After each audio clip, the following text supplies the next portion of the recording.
Right. So thank you so much. And if you don't mind telling me your name, your date of birth, and where you were born.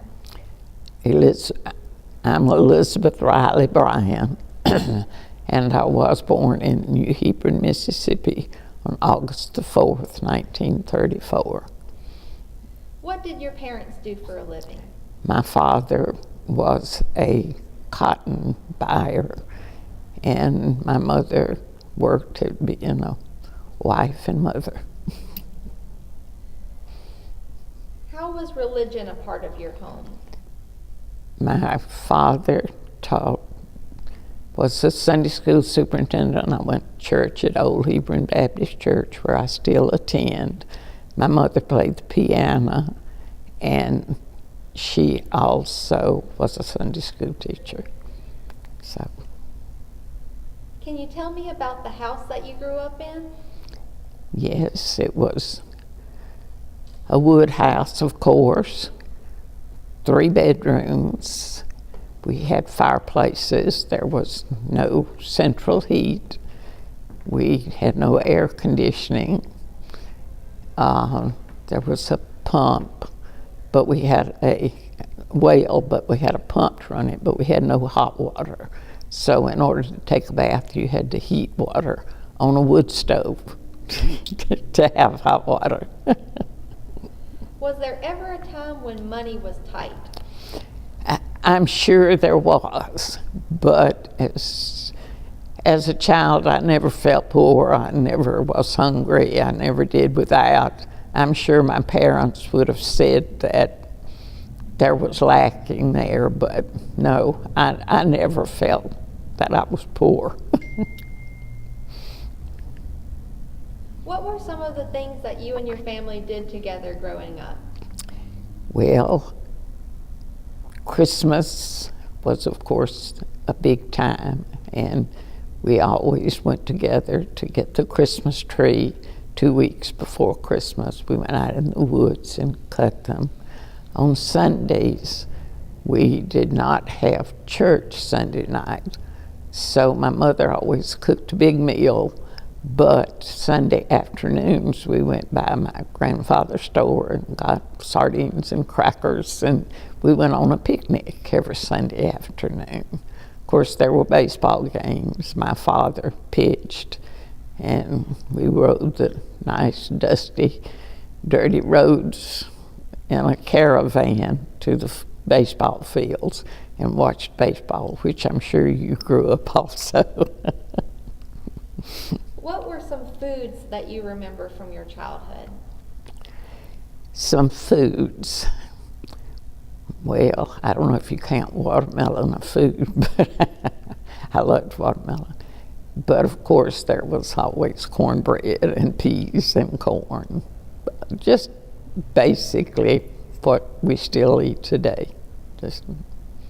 What did your family do on Christmas? You talked about going out and getting the tree. My father would get up, there were 5 of us, and he would go into the living room and build a fire and get the room warm. But while he was in there, he would beat on a drum or rattle a tune, and of course we were all standing in line behind the door. And I was the middle child, so sometimes the youngest one went first and sometimes the oldest one. But it really never mattered to me because I was right in the middle. So, but usually we would have a big Christmas dinner, and my grandparents would come, but we would open gifts and have Santa Claus first. What would you like to say about the community that you grew up in? My community was and is a wonderful community. I know you've heard, which is trite, but it takes a village to rear a child. New Hebron was that kind of village. We wandered the streets. The neighbors watched out. They would correct a child if there was any problem, and there was no calling of a parent if there was some misbehavior. Speaking of calling, can I mention our telephone system? Miss Nolly Hilton was our telephone system, and she had the plug-ins, and if you want to see one, they have one at James Berry's, but she would listen when you called in to make sure the connection was through, but also if she heard anybody needing someone else, she found them for them. My best friend and I were talking on the phone one day. We lived across the street from each other and saw each other constantly, but she decided it was time for us to stop talking, so she just cut us off. But the town itself was geared around our school. The Golden Bears were the big thing in New Hebron. The football field was, of course, back then there were no lights, so we had our games in the daytime, and basketball games, sports, those were all big. The churches were very active. We had what you called protracted meetings. They're called revivals now. But our church had the fourth Sunday in July, and you can imagine how hot it was. No air conditioning, and the windows open, and the meal was held outside between two big oak trees, and you ate till you were full, but then you went back in and had another service. So. Can you tell me, you talked about the importance of the New Hebron schools. Can you tell me about the schools that you attended? My school beside New Hebron, I went to MSCW, which it was at that time. When I first arrived, it was the first year they did not wear uniforms. And we, as freshmen, were not allowed to have cars. We also were not allowed to date in cars. If we had a date, we walked into Columbus. After I graduated from MSCW, I went to Charity Hospital, LSU at Charity, beginning pre-med. But my pre-med career was cut short when my husband-to-be was sent to Hawaii and leaving, so I transferred to Tripler Army Hospital and finished my, instead of going into pre-med, I finished as a medical technologist. I worked at Queens Hospital for a while and then became a mother. So when my husband retired, I attended Southern and received my teacher's license certificate. And I taught school for 25 years. What was it like working in the schools in Lawrence County?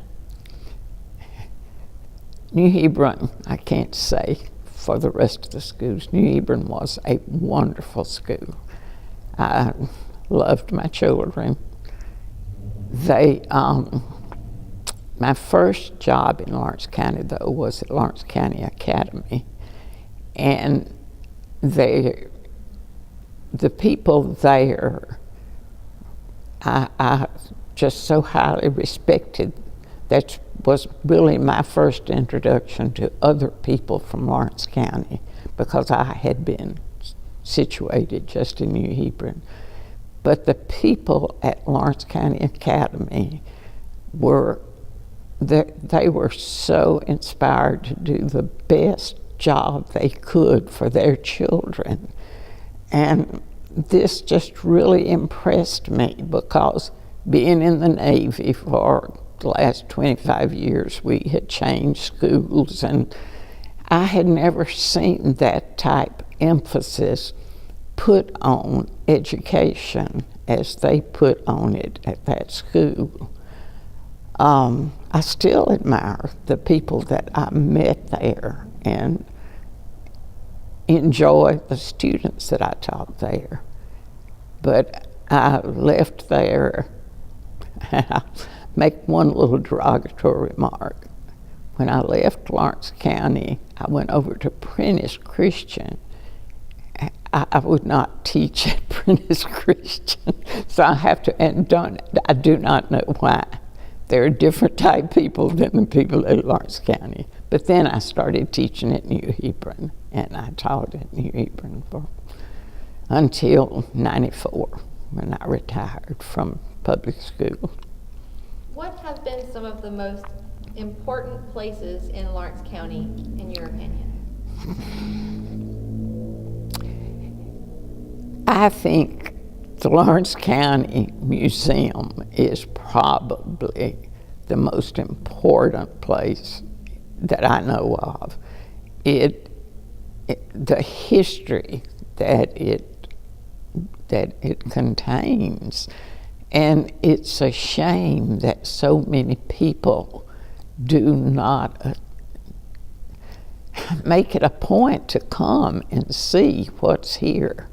We're losing our sense of Mississippi history, and it does not need to be lost. It's a wonderful heritage, not just Lawrence County, but all of Mississippi. And if we lose it, it's not going to be found. So, speaking of history, how do you think that Lawrence County has changed since you were young?